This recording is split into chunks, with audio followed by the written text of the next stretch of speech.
연말 연시를 맞이하는 12월의 막바지로 달려가고 있습니다. 귓가를 스치는 찬 바람이 불어오면 몸도 마음도 꽁꽁 얼어붙고 어쩐지 건강을 더욱 챙겨야 할 것만 같은 계절이기도 합니다. 오늘 우리는 우리의 건강, 그리고 더 나아가 우리 사회의 미래와 직결된 중요한 이야기를 나누어 볼까 합니다. 바로 초고령 사회의 도래와 장수시대의 진정한 의미입니다. 2025년 대한민국은 역사적인 전환점을 맞이합니다. 65세 이상 인구가 전체 인구의 20%를 넘어서는 초고령 사회로 진입하게 되는 것입니다.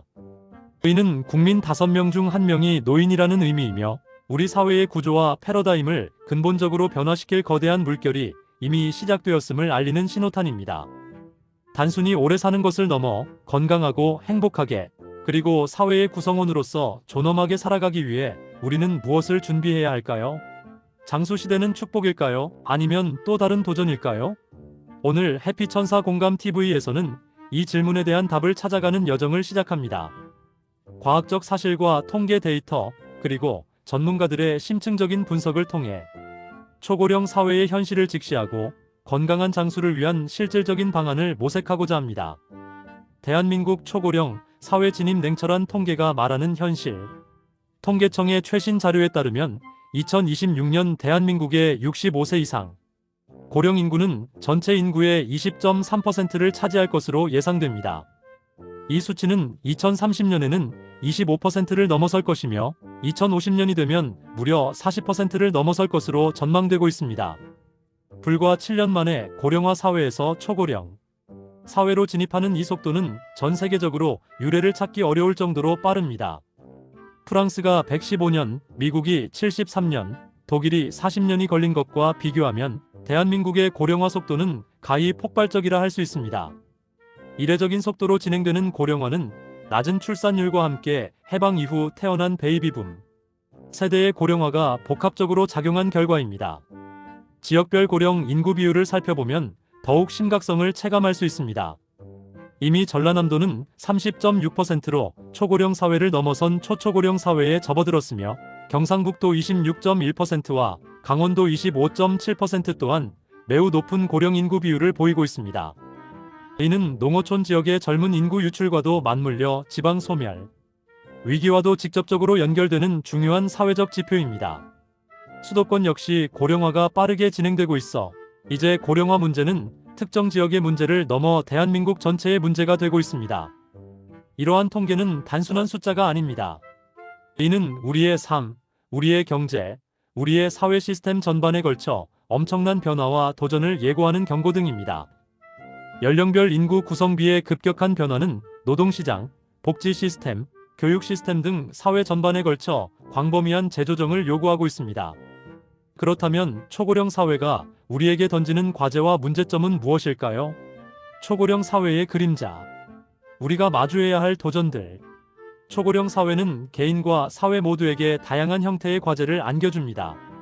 첫째, 경제적 어려움입니다. 은퇴 후 소득 상실은 많은 노인들에게 경제적 빈곤으로 이어지고 있습니다. OECD 국가 중 노인 빈곤율이 압도적인 1위라는 불명예스러운 통계는 우리 사회의 현실을 적나라하게 보여줍니다. 충분치 못한 연금, 부족한 노후 자금, 그리고 노인 일자리의 부재는 많은 어르신들을 경제적 어려움에 처하게 만듭니다. 특히 저학력, 저소득층 노인들의 빈곤율은 더욱 심각하며 이는 사회 불평등을 심화시키는 요인이 됩니다. 둘째, 건강 문제입니다. 나이가 들수록 만성질환의 유병률은 급격히 증가합니다. 통계에 따르면 우리나라 노인의 89.5%가 평균 2.7개의 만성질환을 앓고 있다고 합니다. 고혈압, 당뇨, 관절염, 치매 등 다양한 질병들이 노년기 삶의 질을 저하시키는 주범이 됩니다. 이는 의료비 지출의 증가로 이어지며 가계 경제에 큰 부담이 될 뿐만 아니라 국가 의료 시스템에도 막대한 압박을 가합니다. 의료 인프라와 재정의 한계 속에서 늘어나는 의료 수요를 감당하는 것은 쉽지 않은 과제입니다. 치매나 중증 질환으로 인한 장기 요양의 부담 또한 가족들에게 큰 짐이 되고 있습니다. 셋째, 사회적 고립입니다. 독거노인의 증가는 사회적 관계 단절과 외로움으로 이어져 고독사 문제까지 야기합니다.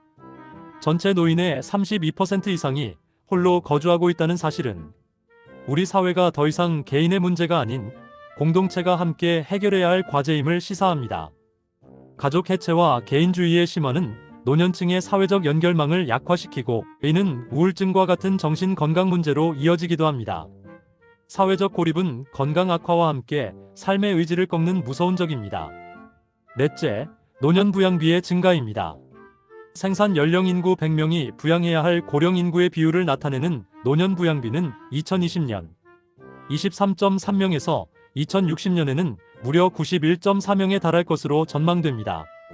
이는 젊은 세대의 경제적 부담이 가중되고 사회 활력이 저하될 수 있다는 심각한 경고입니다. 연금 고갈 논란, 세대 간 갈등의 심화는 이러한 구조적 문제에서 비롯됩니다. 젊은 세대가 짊어져야 할 부담이 커질수록 사회 전체의 지속 가능성에 대한 우려는 깊어질 수밖에 없습니다. 서울대학교 노인학 연구소의 김미영 교수는 고령화 사회의 문제는 단순히 개인의 문제가 아닌 사회 전체의 문제입니다.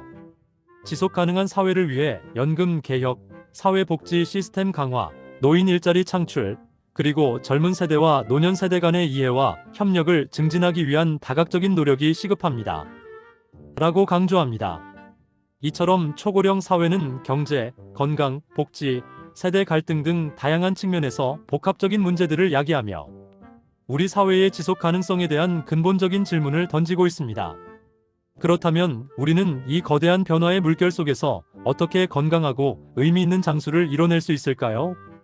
해피천사 공감TV는 개인과 사회의 노력이 함께 병행되어야 함을 강조합니다. 첫째, 개인의 노력입니다. 건강관리는 장수시대의 가장 중요한 덕목입니다. 규칙적인 운동은 신체 기능을 유지하고 질병을 예방하는 데 필수적입니다. 유산소 운동과 근력 운동을 병행하여 체력과 근육량을 꾸준히 유지하는 것이 중요합니다. 균형 잡힌 식단은 만성질환 예방과 면역력 강화에 기여합니다. 특히 채소, 과일, 통곡물 위주의 식단과 충분한 수분 섭취는 노년기 건강을 지키는 핵심입니다. 충분한 수면은 신체 회복과 정신 건강에 필수적이며 스트레스 관리는 현대인의 만병의 근원을 차단하는 중요한 요소입니다. 특히 근력 운동은 노년기 삶의 질을 결정하는 핵심 요소로 근감소증 예방과 활기찬 일상에 큰 영향을 미칩니다. 뇌 건강을 위한 인지 활동과 사회적 교류 또한 치매 예방에 매우 중요하며 꾸준한 독서, 학습, 취미 활동은 뇌를 활성화하는 데 도움을 줍니다. 경제적 준비 또한 빼놓을 수 없습니다. 노후 자금 마련을 위한 재무 설계는 젊어서부터 시작되어야 합니다.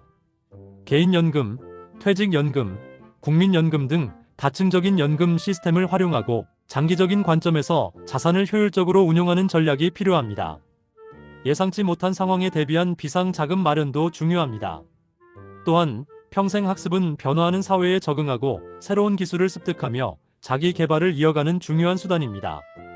디지털 역량 강화, 외국어 학습, 새로운 분야에 대한 도전 등은 은퇴 후에도 사회에 기여하고 자아 실현을 하는 데 큰 도움이 됩니다.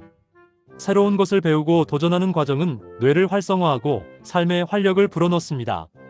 사회적 관계 형성은 외로움과 고립감을 해소하고 정신 건강을 증진하는 데 필수적입니다. 가족, 친구는 물론 지역 사회 공동체 활동에 적극적으로 참여하며 의미 있는 관계를 맺는 것이 중요합니다. 자원봉사 활동, 동호회 활동, 경로당 참여 등을 통해 사회에 기여하고 소속감을 느끼는 것은 장수시대의 삶의 질을 높이는 강력한 동기가 됩니다. 정서적 지지는 물론 위급 상황 시 도움을 받을 수 있는 사회 안전망으로서의 역할도 합니다. 둘째, 사회의 노력입니다. 개인의 노력만으로는 초고령 사회의 도전을 극복하기 어렵습니다. 사회 시스템의 변화와 지원이 반드시 수반되어야 합니다. 연금 개혁은 지속 가능한 연금 시스템을 구축하여 모든 국민이 안정적인 노후를 보장받을 수 있도록 하는 핵심 과제입니다. 현재의 연금 제도는 미래 세대에게 과도한 부담을 지울 수 있으므로 세대 간 형평성을 고려한 재정, 건전성 확보와 노후 소득 보장 강화를 위한 개혁이 시급합니다. 다양한 사회 구성원들의 의견을 수렴하여 합리적인 대안을 모색해야 합니다. 의료 시스템 개선도 필수적입니다. 단순히 질병 치료에만 초점을 맞추는 것이 아니라 예방 중심의 건강관리 시스템을 강화하고 노인 의료 서비스를 확대해야 합니다. 만성질환 관리 프로그램, 건강 증진 교육, 정기적인 건강검진 확대 등을 통해 질병 발생을 사전에 예방하고 건강한 노년기를 보낼 수 있도록 지원해야 합니다. 지역사회 기반의 보건의료 서비스를 통해 어르신들이 집에서 건강하게 생활할 수 있도록 지원해야 합니다. 요양병원 및 시설 확충과 함께 재택의료 서비스의 활성화도 필요합니다. 사회복지 강화는 초고령 사회의 취약계층을 보호하고 모두가 존엄한 삶을 영위할 수 있도록 하는 안전망입니다. 노인복지시설 확충, 방문 돌봄 서비스, 재가 서비스 등 다양한 돌봄 서비스 제공을 통해 어르신들이 필요한 도움을 받을 수 있도록 해야 합니다. 특히 치매, 중풍 등으로 거동이 불편한 어르신들을 위한 맞춤형 돌봄 서비스와 함께 돌봄, 가족들을 위한 지원 프로그램도 확대되어야 합니다. 고령 친화 사회 환경 조성은 물리적, 사회적 환경을 어르신들에게 맞게 변화시키는 것을 의미합니다. 노인 일자리 창출을 통해 어르신들이 사회에 참여하고 경제 활동을 지속할 수 있도록 지원해야 합니다. 은퇴 후에도 자신의 경험과 지혜를 활용할 수 있는 다양한 형태의 일자리가 개발되어야 합니다. 예를 들어 시니어 멘토링 프로그램, 경력 활용형 사회 서비스 일자리 등이 있습니다. 또한 고령자 주거 환경 개선 예 문턱 제거, 안전 손잡이 설치, 대중교통 이용편의 증진 저상버스 확대, 엘리베이터 설치, 보행 약자를 위한 도시, 인프라 구축 등 생활 전반에서 고령자 친화적인 환경을 구축하는 것이 중요합니다. 장수 시대를 맞이하는 우리의 자세는 단순히 오래 사는 것이 아니라 잘 사는 것에 초점을 맞춰야 한다고 말합니다. 활기차고 건강하며 의미 있는 삶을 영위하는 것이 진정한 장수의 비결입니다. 희망찬 미래를 향하여 우리 모두의 준비가 필요한 때, 초고령 사회는 위기이자 동시에 새로운 기회입니다. 우리 사회가 직면한 다양한 문제들을 해결하기 위한 지혜를 모으고 혁신적인 접근 방식을 통해 새로운 성장 동력을 찾아낼 수 있는 기회가 될 수 있습니다. 예를 들어 실버 산업의 성장, 고령 친화 기술 개발, 노년층의 사회적 자본 활용 등은 새로운 경제적 가치를 창출할 수 있습니다. 어르신들의 풍부한 경험과 지혜는 사회의 귀중한 자산입니다. 이들이 사회 활동에 적극적으로 참여하고 기여할 수 있는 환경을 조성하는 것은 젊은 세대에게도 긍정적인 영향을 미칠 것입니다. 세대 간의 협력과 소통을 통해 모두가 상생할 수 있는 사회를 만들어 나가는 것이 중요합니다. 젊은 세대는 노년층의 지혜를 배우고 노년층은 젊은 세대의 활력과 새로운 시각을 이해하며 서로를 존중하는 사회적 분위기를 조성해야 합니다. 우리 모두가 함께 노력하여 고령자들이 존엄성을 유지하며 건강하고 행복한 삶을 살아갈 수 있는 사회를 만들어야 한다고 믿습니다. 장수시대, 이제는 긍정적인 마음으로 미래를 준비하고 행동할 때입니다. 우리 모두는 언젠가 노년기에 접어들게 됩니다. 여러분은 어떤 노년을 꿈꾸시나요? 지금부터 무엇을 준비해야 할까요? 오늘 이 방송이 여러분의 건강한 미래와 행복한 장수시대를 위한 작은 시작점이 되기를 바랍니다. 다음 시간에는 더욱 유익하고 깊이 있는 내용으로 찾아뵙겠습니다. 시청해주셔서 감사합니다.